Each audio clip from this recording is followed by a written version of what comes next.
2200 meter skal gennemrides, der er boksene oppe, og starten er gået til Tuborg Jysk Derby 2011. Indvendigt Jumeirah satser på front under pres af Tigress 11. Jumeirah, Tigress 11 tager mål af hinanden hen imod første sving. Indvendigt Juan Pinto, udvendigt Rafael Schistel. Det er Jumeirah, der har føringen. Udvendigt nummer 2, Tigress 11.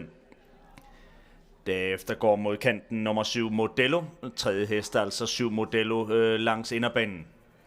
Derefter følger udvendigt nummer 5 Fabinho godt med oppe. Men det er i fronten nummer 1 Jumeirah. Juan Pinto har afvist 2 Tigress 11. Tempoet fortsat godt heroppe forbi publikum. Indvendigt derefter har vi nummer 6 Cyclone. Udvendigt nummer 9 Artful Dawkins. Fabinho er der. Artful Dawkins sidder foran denne Fabinho. Udvendigt Cyclone nede i banen nummer 11 Cut Bell.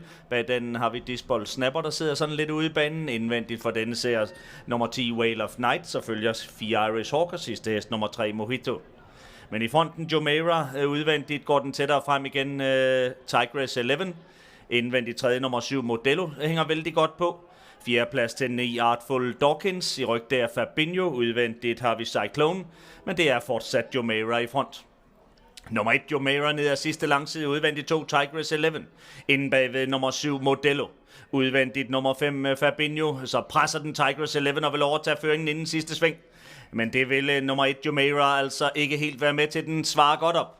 1 Jumeirah udvendigt Tigress 11. Sikkert de rider foran. 3. plads nu til 9 Artful Dawkins, der kommer i sporene. Længere ude også kommer angrebet fra nummer 10 Whale of Night. Så tager den over nummer 2 Tigress 11. Jumeirah er træt udvendigt Whale of Night. Længere ude Disbold Snapper. Det er indvendigt nummer 2 Tigress 11, der er front. Det er Whale of Night. Det er Disbold Snapper. Det er Whale of Night i øjeblikket. Whale of Night udvendigt Disbold Snapper op mod målstregen. Whale of Night, Jakob Johansen udvendigt Disbold Snapper, Esben Ski. Midt imellem kommer Fabinho godt frem for Mark Stott. Det er indvendigt Whale of Night. Whale of Night med kommando. Fabinho kommer ind med mål. Fabinho helt frem til Whale of Night. Fabinho! Er det Fabinho, der vinder? 5 Fabinho vinder foran nummer 10 Whale of Night, 12 Disbold Snapper. Det blev anpartshesten Fabinho og Mark Stott, der sikrede sig sejren i Tuborg Jysk Derby 2011.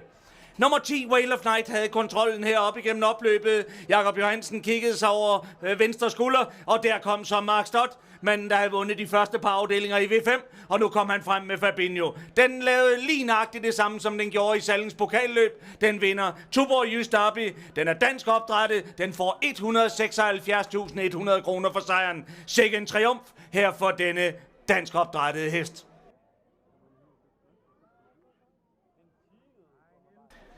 De sidste 1.500 meter var sejrsparade for Fabinho frem at få kontrollen på Whale of Night. Mark Stott kunne tage armen i vejret og sikre sig sejren her på Fabinho. En helt igennem fantastisk triumf til denne her hest Fabinho.